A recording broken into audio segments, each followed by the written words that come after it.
Hey guys, Ben Bateman here for Red Carpet Report at the 16th Annual Oscar Wilde Awards. We're going to be talking to some of the biggest Oscar nominees and movie stars on the planet tonight. Let's see if we get a quick interview with Adam McKay. I want to talk to him about Dirty Mike and the Boys. I've always dreamed of it. We'll see if we get it. See you guys after the show. Oh, I'm here talking to the creator of the greatest Christmas film of all time.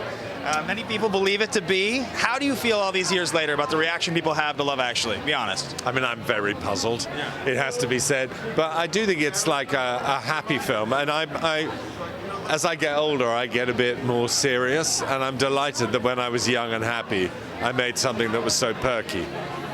I mean, it's kind of an inexplicably popular movie. It's... Do you mean it professionally or at home? No. I meant like with the state of the world. Right. We got all that. It's definitely one of my favorite films of all time. Do you have a Christmas film that you grew up watching that was like the biggest inspiration for Love Actually, maybe? Well, that's interesting. I was very obsessed by It's a Wonderful Life, which is fantastic, but also by White Christmas, which I so adored. And It's a Wonderful Life is in black and white, and White Christmas is massively overlit, is in sort of white and red. And in some ways, I think Love Actually is more like White Christmas than it is It's a Wonderful Life. We got that short, Red Nose Day, a few years ago, and everybody's very excited about it. What's the likelihood that we would ever maybe get a sequel, like a proper Love Actually 2? I think it's unlikely, but exactly. But I'll try and make one more happy film before I die. Very, very morose here tonight. I will say this, so as much as I love that film, it's not the only gigantic film you've been responsible for. I do a series on TikTok called Underrated Masterpieces. People love it.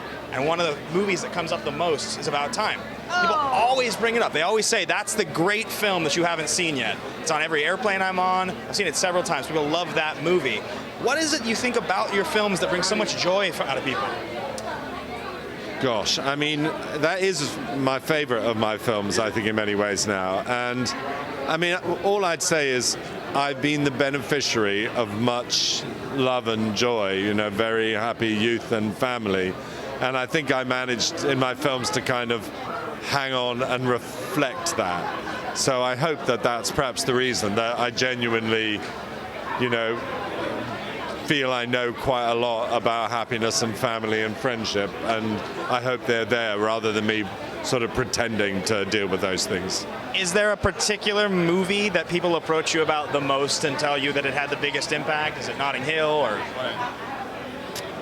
I mean, it varies, and About Time is growing, and I'm waiting for the moment when the tall guy has its comeback, which was I have not seen that one. That was my first film. Yeah. Okay.